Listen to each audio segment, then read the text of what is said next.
Assalamualaikum warahmatullahi wabarakatuh. Alhamdulillah wassalatu wassalamu ala Rasulillah wa ala alihi wa sahbihi wa mawalah wa la hawla wa la quwata illa billahi wa ba'du.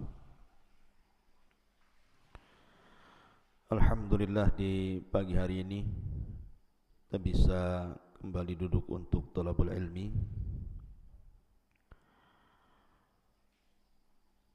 Dan pembahasan di pagi hari ini kita akan membahas tentang silsilah Yaumil Qiyamah, silsilah tentang hari kiamat. Karena ini bagian daripada rukun iman yang wajib diyakini setiap muslim. Kalau tidak, bisa kufur dia. Para ulama membagi bahwa kiamat itu memiliki 5 rukun.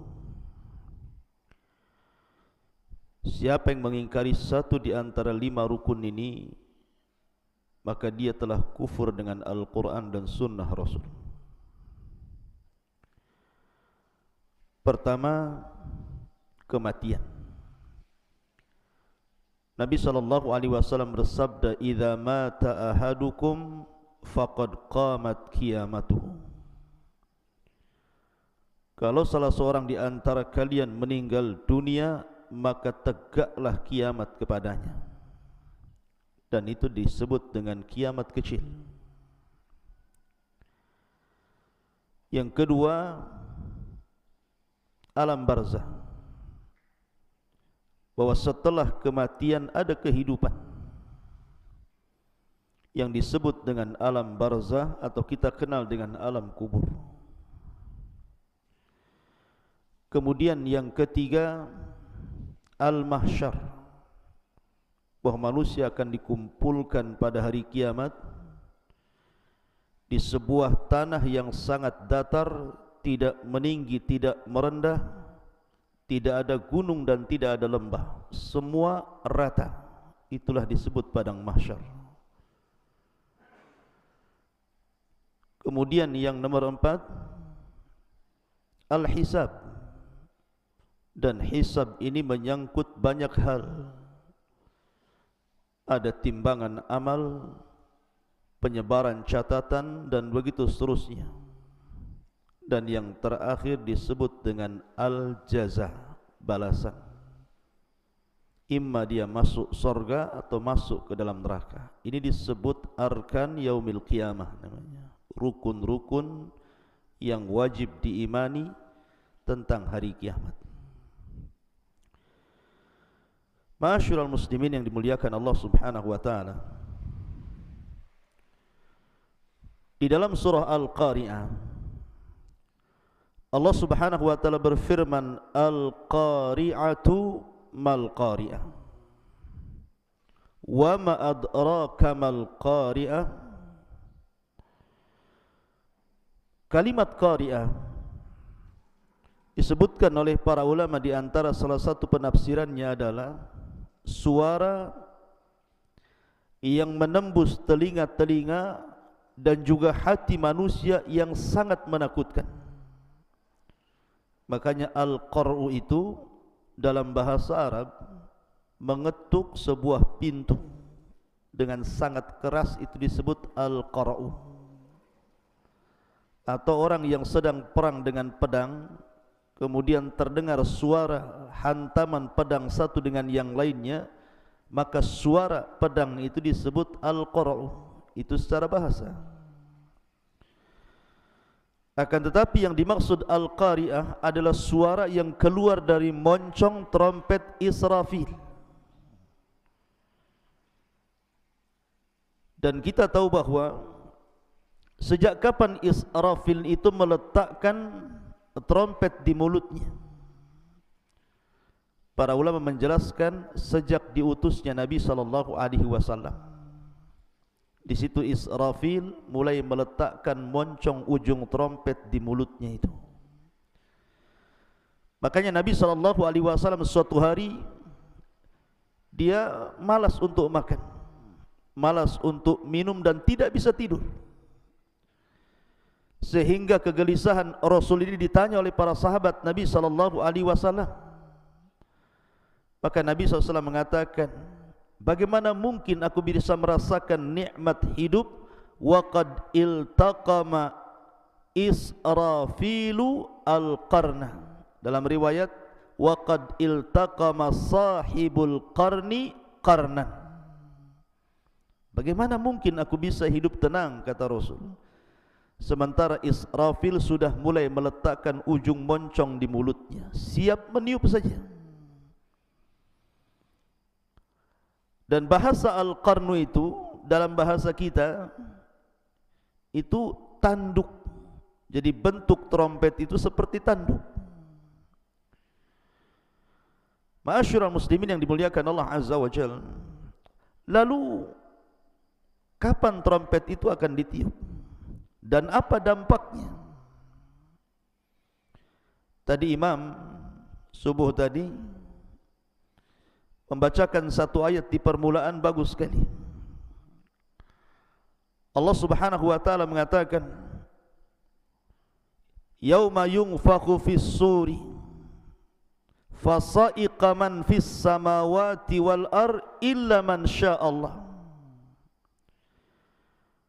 Pada hari di mana trompet itu akan ditiup oleh Israfil, maka seluruh yang ada di langit dan ada di bumi semua akan pingsan dan mengalami kematian, kecuali makhluk yang dikecualikan Allah Azza wa Jalla. Siapa mereka?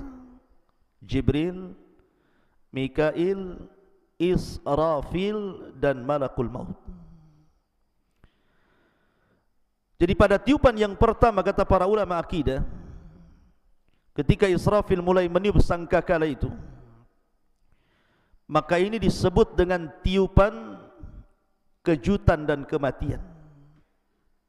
Walaupun ada ulama akidah yang mengatakan bahwa tiupan kejutan sendiri dan tiupan kematian sendiri. Nanti ada tiupan kebangkitan. Artinya kalau ini pembagiannya berarti tiupan itu terjadi 3 kali. Tapi Syekhul Islam Ibn Taimiyah rahimahullahu ta'ala mengatakan bahwa tiupan itu cuma 2 kali. Tiupan yang pertama disebut tiupan kejutan dan kematian, dan tiupan yang kedua disebut tiupan kebangkitan namanya. Lah ketika tiupan yang pertama itu, fasa'iqa man fis samawati wal ardh, seluruh makhluk yang ada di bumi dan di langit semua mati. Mulai dari malaikatnya, dari jinnya, manusianya, binatangnya. Tidak ada satupun makhluk yang hidup kecuali yang dikecualikan, yang saya sebutkan tadi, Jibril, Mikail, Israfil dan Malakul Maut. Disitulah Allah Subhanahu wa ta'ala melipat langit dan bumi dengan tangan kanannya. Setelah itu Allah Subhanahu wa ta'ala berfirman, Ainal jabbarun, ainal mutakabbirun. Di mana orang-orang yang congkak dan sombong itu? Limanil mulkul yaum. Kalian tahu siapa pemilik kekuasaan ini? Tidak ada yang jawab. Ma'asyiral muslimin yang dimuliakan Allah Azza wa Jalla. Maka Allah Subhanahu wa ta'ala memanggil Malakul Maut dan mengatakan, man baki, siapa yang tersisa? Maka Malakul Maut mengatakan Jibril, Mikail dan Israfil. Kata Allah, cabut nyawa mereka. Malakul Maut pun kemudian mencabut ruh 3 malaikat mulia ini. Kemudian Allah bertanya lagi, waman baki, siapa yang tersisa? Kata Malakul Maut, tidak ada, illa abdukal fakir, kecuali hambamu yang fakir ini. Maka Allah Subhanahu wa ta'ala mengatakan, matilah engkau. Maka Malakul Maut mati. Ketika itu tidak ada makhluk yang hidup. Makanya Allah Subhanahu wa ta'ala kemudian mengatakan, limanil mulkul yaum, kalian tahu siapa yang berkuasa hari ini? Karena tidak ada yang menjawab, Ya, bagaimana mau dijawab? Tidak ada makhluk satupun. Maka Allah subhanahu wa ta'ala menjawab sendiri pertanyaannya dan mengatakan lillahil wahidil qahhar. Kekuasaan ini milik zat yang satu yang maha perkasa. Dialah Allah subhanahu wa ta'ala. Kullu man 'alaiha fan wa yabqa wajhu rabbika dzil jalali wal ikram. Semua binasa kecuali wajah Allah subhanahu wa ta'ala yang maha mulia. Ma'asyiral muslimin yang dimuliakan Allah azza wa jalla, disebutkan dalam hadis yang sahih dari Abu Hurairah radhiyallahu an. Hadis ini dikeluarkan Imam Bukhari dan Muslim. Ketika Nabi sallallahu alaihi wasallam ditanya oleh sahabat-sahabatnya tentang jarak tiupan pertama ke kedua, dan ini pendapat yang kuat bahwa tiupan itu cuma 2 kali saja. Lalu jaraknya berapa antara tiupan pertama ke tiupan kedua itu? Maka Nabi SAW hanya menyebutkan di angka 40, tanpa menyebutkan 40 hari, tanpa menyebutkan 40 bulan, dan tanpa menyebutkan 40 tahun.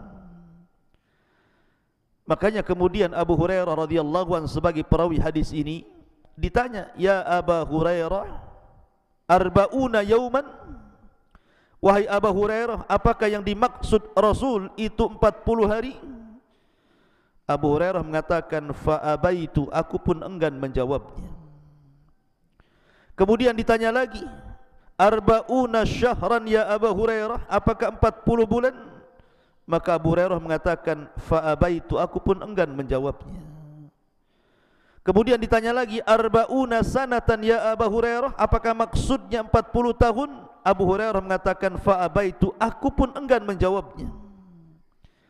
Artinya ada ihtimal, kemungkinan bisa 40 tahun, bisa 40 bulan, bisa 40 hari antara jarak tiupan pertama yang kedua. Pertanyaannya, apa yang terjadi di antara 2 tiupan itu? Inilah yang sering dijelaskan di dalam Al-Quran, di banyak ayat dalam Al-Quran tentang kehancuran alam semesta, di mana gunung-gunung dihancurkan, air laut diluapkan, bumi digempakan, langit dengan bintangnya dijatuh-jatuhkan, dan tidaklah anda melihat sesuatu kecuali dihancur-hancurkan. Jadi kehancuran alam semesta ini di antara 2 tiupan itu. Dari sini Allah Subhanahu wa taala berfirman, "Yauma tubaddalul ardu ghairal ardi was samawat matwiyatun biyamini." Pada hari di mana Allah Subhanahu wa taala mengganti bumi yang kita pijak dengan bumi yang baru. Bukan dipahami bahwa bumi yang sekarang kita pijak hilang, kemudian Allah ciptakan bumi yang baru, bukan itu. Bumi padang mahsyar, bumi ini pula yang kita pijak, sama. Cuman bedanya, kalau sekarang bumi yang kita pijak ini bentuknya tidak rata, karena ada gunung, ada lembah, ada tinggi, ada rendah. Tetapi nanti ketika Allah hancurkan bumi ini, maka Allah jadikan kembali bumi ini dalam bentuk rata dengan warna yang sangat putih sekali, seperti tepung. Dan di situ tidak ada ma'lam, kata Rasul, tidak ada alamat. Kalau sekarang anda jalan ke jalan-jalan, mesti ada alamat di situ. Ngarah ke Nagoya, ngarah ke Sekupang, ngarah ke Batu Aji, itu ada ma'lam namanya, ada alamat. Tahu ini desanya, kecamatannya, daerahnya, ibu kotanya, tahu kalau sekarang ini. Tapi nanti ketika bumi dihancurkan kemudian diratakan, maka akan lebih lebar, jauh lebih lebar dibandingkan bumi hari ini. Ya, anda bisa bayangkan, bumi itu ketika dihancurkan kemudian oleh Allah dibentuk kembali dalam bentuk yang rata, tidak ada yang meninggi, tidak ada yang merendah. Karena manusia sejak Adam sampai yang terakhir mati akan dibangkitkan. berapa miliar jiwa itu yang akan bangkit coba. Dari Adam sampai yang terakhir mati.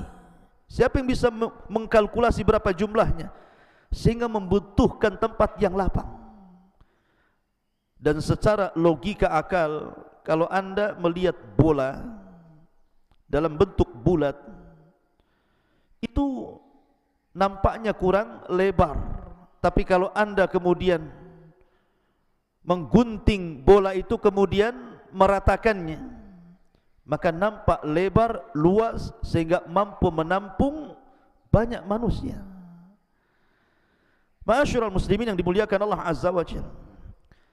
Maka dalam tiupan yang pertama, di mana Allah Subhanahu wa taala berfirman, wa yauma yunfakhu fis-suri fafazi'a man fis samawati wa man fil ardh.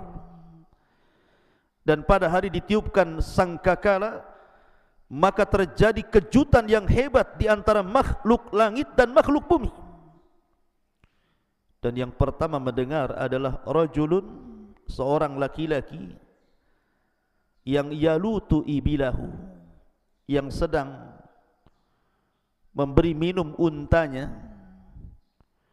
Kemudian tiba-tiba mendengar suara itu, dan suara itu menembus ke gendang-gendang telinga, kemudian mencabut rohnya. Baru kemudian masuk ke pasar-pasar, masuk ke jalan-jalan, masuk ke rumah-rumah, sampai menembus ke langit. Dan setiap lapisan langit terdengar suara itu, sehingga mengejutkan semua makhluk bumi dan langit. Itulah hari kiamat. Ma'asyiral muslimin yang dimuliakan Allah Azza wa Jalla. Allah Subhanahu wa taala ketika menciptakan alam semesta ini, dimulai hari apa? Hari Ahad. Kemudian hari Senin. 2 hari ini Allah ciptakan bumi. Kemudian Selasa dan Rabu Allah naik ke atas, kemudian Allah ciptakan langit. Kemudian Kamis dan Jumat Allah kembali ke bumi, kemudian Allah ciptakan segala fasilitasnya. Ada gunung, ada hutan, ada sungai, ada lautan, dan berbagai macam makhluk dan binatang yang ada di dalamnya. Artinya selesainya bangunan penciptaan langit dan bumi ini fi sittati ayyam, pada tempo yang 6 hari saja. Diawali hari Ahad dan diakhiri hari Jumat. Sebagaimana Allah Subhanahu wa taala merampungkan penciptaan langit dan bumi di hari Jumat, maka Allah hancurkan pula di hari Jumat. Makanya Jumat itu sayyidul ayyam. Sampai ada riwayat setiap hari Jumat itu seluruh binatang apabila di malam hari, maka mereka yatarakab, mereka tidak tidur. Binatang-binatang itu setiap malam Jumat tidak tidur, dan mereka berusaha untuk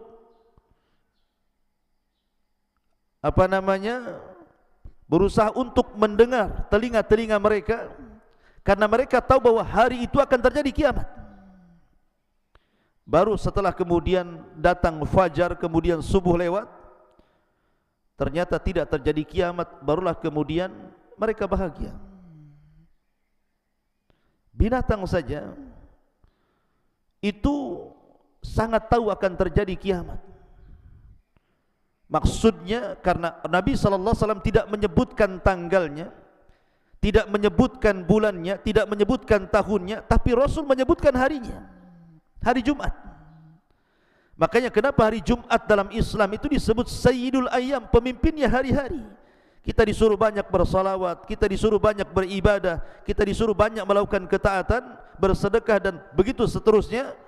Karena memang hari ini adalah hari yang menentukan hancur dan tidaknya sebuah alam semesta ini. Tapi tentu dengan keadilan Allah Azza wa Jalla, Allah tidak mendatangkan kiamat itu sekonyong-konyong, tidak. Ada tanda-tanda yang harus dilalui, yang disebut dengan alamat kiamat sughra, dan ada alamat kiamat kubra. Ada alamat-alamat kecil, ada alamat-alamat besar. Dan apabila seluruh alamat-alamat ini dimunculkan oleh Allah Azza wa Jalla dan diakhiri dengan narun, sebuah api yang sangat besar, takhruju min qa'ri adnin au biharil Hijaz, yang keluar dari perut bumi Aden Yaman atau dari lautan Hijaz, kemudian menggiring api ini. Semua manusia, satu dunia digiring oleh api. Coba bayangkan, api ini tidak ditugaskan untuk membakar manusia. Ya, semua yang terkena terbakar. Pohon terbakar, bangunan terbakar, semua terbakar kecuali manusia. Allah tidak perintahkan api itu untuk membakar manusia. Justru api itu mengikuti. Apabila manusia berhenti, apinya berhenti. Apabila manusia jalan, apinya ikut jalan. Tapi api itu terus meringsek, menggiring manusia, sampai akhirnya Allah kumpulkan di negeri yang Allah berkahi, Syam. Disitulah Ardul Mahsyar, bumi di mana manusia akan dikumpulkan di akhir zaman. Bumi yang sangat diberkahi, yang Rasul mengatakan tuba lisyam, tuba lisyam. Ketika kemudian mereka sudah kumpul dari berbagai macam negeri, daerah dan negara, kumpul di Ardul Syam ini, Ardul Mahsyar. Disitulah Nabi SAW bersabda, la taqumus sa'ah illa ala syiraril khalqi. Tidak mungkin tegak hari kiamat kecuali Allah tegakkan kepada manusia yang paling buruk yang hidup di masa itu. Karena ingat, kiamat tidak mungkin terjadi kepada seorang mukmin. Kiamat itu tidak mungkin menimpa seorang mukmin. Karena sebelum tiupan Israfil, Allah Subhanahu wa taala sudah mengirimkan angin yang sangat dingin sekali. Angin itu menembus setiap ketiak-ketiak manusia yang memiliki iman sebiji zarah dalam hatinya, kemudian mencabut rohnya, sehingga tidak ada seorang mukmin muslim yang hidup kala itu, sehingga yang tersisa hanya orang-orang kafir, fajir, fasik, yang sengaja Allah Subhanahu wa taala hidupkan untuk menyaksikan kehancuran alam semesta. Karena tidak mungkin kiamat itu tegak sebelum Al-Quran diangkat. Dan Al-Quran nanti akan diangkat di akhir zaman, di mana ketika antum mengambil mushaf, kosong, tidak ada tulisannya. Ketika mau menghafalkan Al-Quran, hilang hafalannya, hilang dari dada-dada setiap manusia. Sehingga ketika itu manusia tidak ada yang tahu bagaimana bentuk Quran dan apa lafaz yang harus diucapkan. Sehingga yang tersisa hanya kakek dan nenek-nenek yang sudah tua-tua. Mereka hanya menghafalkan kalimat la ilaha illallah. Ketika Hudzaifah ibnul Yaman, seorang sirrun Nabi, sahabat yang meletakkan rahasia Nabi, ditanya, apakah kalimat itu bermanfaat bagi mereka, wahai Hudzaifah? Maka Hudzaifah mengatakan, ya, aku mendengar sabda Nabi SAW, kalimat itu bermanfaat untuk mereka walaupun mereka tidak paham makna dan juga penafsirannya. Manfaat kalimat itu. Padahal kalimat itu diucapkan bukan karena ilmu, tetapi kakek buyut kita mengucapkan kalimat itu karena mereka mendengar kakek-kakek buyut mereka di atasnya mengucapkannya, maka kami ikut mengucapkannya. Tetapi kalimat itu bermanfaat bagi mereka pada hari kiamat. Dan itulah kedahsyatan kalimat la ilaha illallah, kalimatut tauhid, kalimatut thayyibah. Ma'asyiral muslimin yang dimuliakan Allah Azza wa Jalla, lalu apa yang terjadi apabila tiupan sangkakala itu betul-betul ditiup? Perhatikan dalam surah At-Takwir, Allah mengatakan idza syamsu kuwirat, apabila matahari digulung, wa idzan nujumun kadarat, dan apabila bintang-bintang dijatuh-jatuhkan, wa idzal jibalu suyirat, dan apabila gunung-gunung dihancurkan. Di dunia sekarang kalau antum menginjak bumi ini, tidak ada makhluk yang lebih kokoh dibandingkan gunung. Gunung itu makhluk Allah yang paling kokoh yang ada di bumi, karena gunung itu pasaknya bumi. Wal jibala autada, dan gunung itu dijadikan pasak. Dengan adanya gunung itulah antum bisa berjalan dengan tenang, seimbang, tanpa harus oleng ke kanan dan ke kiri. karena tidak terjadi lini dan gempa. Coba kalau satu gunung, dua gunung dicabut, berarti pasak bumi tercabut, bumi itu bisa goncang. Mungkin kita tidak mungkin bisa berjalan dengan seimbang. Apa jadinya kalau seandainya pasak-pasak bumi itu dicabut? Kemudian Allah mengatakan kal ihnil manfush, seperti kapas yang kemudian diterbangkan dengan kipas gitu ya. Apa yang terjadi kapas itu kalau diterbangkan dengan kipas? Mana-mana amburadul kan itu ya. Maka gunung itu pada hari kiamat, wa idzal jibalu suyirat, awalnya dicabut, kemudian digeser, kemudian diangkat ke langit, kemudian dibentur-benturkan satu gunung dengan yang lainnya, kemudian baru sisanya kerikil-kerikilnya, tanah-tanahnya dikembalikan kepada bumi. Itulah ihnil manfus namanya, seperti kapas yang berhamburan. Wa idzal isyaru utilat, dan apabila unta-unta bunting ditinggalkan. Maknanya pada hari itu manusia sudah tidak lagi gila harta. Mereka tidak akan memandang rumah mewah mereka, mereka tidak akan memandang mobil megah mereka, mereka tidak akan memandang ATM dan uang-uang mereka. Mereka tinggalkan tuh. Bahkan bukan hanya itu saja, wa taran nasa sukara wa ma hum bisukara.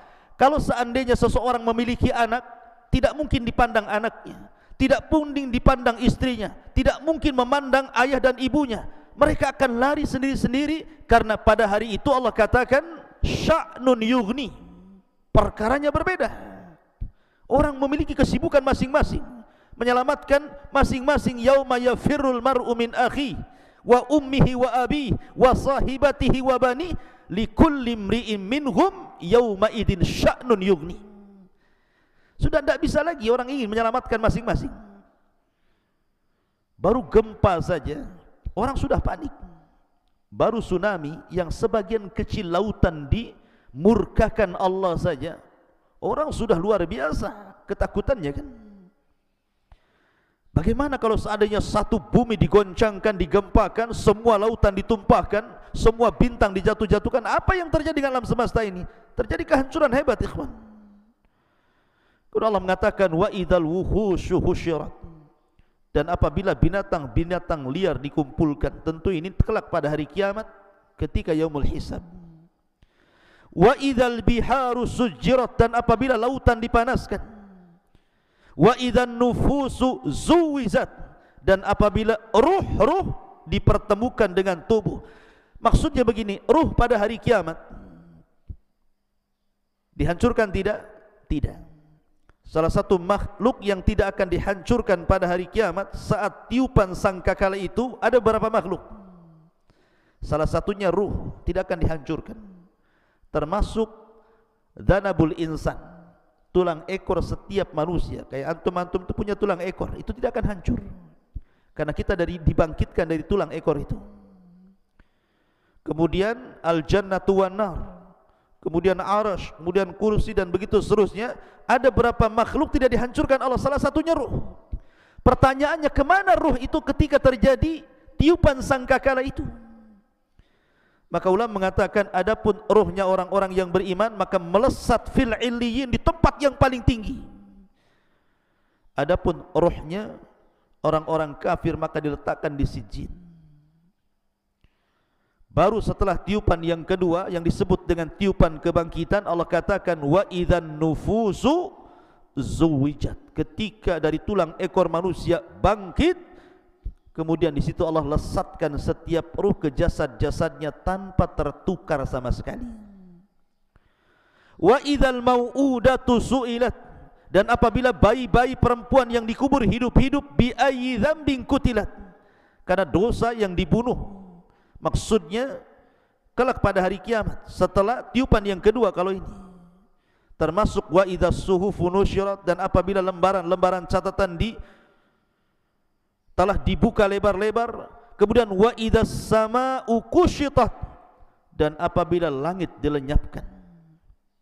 Ingat, langit itu hanya ada di bumi. Ketika di padang mahsyar sudah tidak ada langit lagi, karena yang ada hanyalah arsy Allah yang menaunginya. Wa idal jahimu su'irat, dan apabila neraka jahim dinyalakan, wa idal jannatu uzlifat, dan apabila surga didekatkan, alimat nafsun ma akhdarat, setiap jiwa akan mengetahui apa yang dikerjakannya. Artinya ikhwatu fiddin muliakan Allah Azza wa Jalla, antum coba lihat alam semesta ini dengan berbagai macam keindahannya ya. Kalau antum ke kampung lihat sawah dengan hijaunya luar biasa, lihat gunung dengan menjulangnya, lihat langit dengan tanpa tepinya gitu ya. Kalau terjadi tiupan sangkakala pertama ikhwan, maka pemandangan sawah-sawah, kebun-kebun, taman-taman itu akan hancur. Lalu kemana kebun-kebun itu? Lautan yang anda pandang hari ini akan diluapkan ke bumi dan akan dihancurkan. Lalu kemana lautan yang indah itu? Begitu juga gunung-gunung akan dihancurkan yang menjulang tinggi-tinggi itu. Kemana gunung pergi? Apalagi perkara-perkara kecil, rumah, kendaraan, kekayaan, tentu akan lebih hancur lagi. Maka dari sini, kenapa kemudian Islam itu sangat menekankan beriman kepada hari akhir? Supaya ada persiapan. Karena setiap nabi dan rasul itu disibukkan dengan pertanyaan kapan kiamat, kapan kiamat. Termasuk Nabi SAW. Datang A'rabi, seorang Arab Badui kepada Rasul dan mengatakan, ya Rasul, mata sa'ah. Rasul, kapan sebenarnya kiamat itu? Rasul tidak suka jawab, Rasul berpaling sampai 3 kali. Maksa Arab Badui ini bertanya kapan kiamat, kapan kiamat. Tapi Nabi SAW tidak menjawab karena memang tidak punya pengetahuan. Nabi SAW hanya mengatakan, wa ma'adadtalah, kau dari tadi tanya kiamat itu, apa yang kau siapkan sebenarnya? Apakah engkau bertanya tentang hari kiamat untuk melihat kehancuran alam semesta, gunung dihancur-hancurkan, lautan diluapkan, bumi digempakan, langit digulung, bintang dijatuhkan, untuk melihat itu? Bukan itu. Makanya Rasul mengatakan, wa ma'adadtalah, apa yang kau siapkan? Kau bertanya dari tentang kiamat itu. Orang ini mengatakan, la syai'a ya Rasul, tidak ada yang kau siapkan wahai Rasul. Maka Nabi mengatakan, ketika dia mengatakan la syai'a, tidak ada wahai Rasul kecuali aku mencintai Allah dan Rasulnya, kata Rasul, anta ma'aman ahbabta, kalau begitu engkau bersama orang yang kau cintai, kalau kecintaanmu jujur. Dari sini bahwa kapan tiupan sangkakala pertama itu ditiup tidak ada yang tahu. Akan tetapi Rasul sudah mengisyaratkan dengan sabdanya, ana wassa'ah kahataini, kata Rasul, saya dengan tegaknya hari kiamat seperti 2 jari ini. Kemudian Rasul mengisyaratkan sababah wal wusta, sababah wusta, kemudian dirapatkan seperti ini. Saking dekatnya. Karena sudah tidak ada nabi sepeninggal beliau dan tidak ada umat baru melainkan umat beliau sampai kiamat. Makanya Nabi SAW ketika dibangkitkan, disitulah Israfil mulai meletakkan moncong di mulutnya. Makanya Rasul mengatakan, kaifa un'am wa qad iltaqama sahibul qarni qarnan. Bagaimana mungkin aku bisa merasakan lezatnya hidup kalau peniup sangkakala sudah siap meniupkan sangkakala itu? Artinya bahwa kiamat sudah dekat. Dekatnya kapan wallahu a'lam, kita kan tidak tahu. Tapi jangan pula jadi peramal menentukan tentang kejadian kiamat itu dengan menentukan tanda-tanda besar akan berlaku di tahun ini, di bulan Ramadan atau apalah namanya, sampai akhirnya tidak terjadi. Karena memang Rasul yang sendiri mengatakan kepada Jibril, mal mas'ulu anha bi'a'lama minas sa'il, orang yang ditanya tidak lebih tahu dibandingkan orang yang bertanya. Maksudnya kapan kiamat. Tapi ini harus kita imani. Apa saja tanda-tanda kiamat kecil, apa saja tanda-tanda kiamat besar. Kemudian setelah terjadi kiamat, bagaimana situasi alam kubur. Setelah terjadi trompet yang kedua, bagaimana situasi di padang mahsyar. Kemudian masuk ke surga dan neraka. Tentu ini pembahasan yang panjang sekali, dan kita akan buat silsilah tentang hari kiamat, khusus untuk kajian pagi. Subhanakallahumma bihamdika asyhadu an la ilaha illa anta astaghfiruka wa atubu ilaik. Allahu ta'ala. Assalamualaikum warahmatullahi wabarakatuh.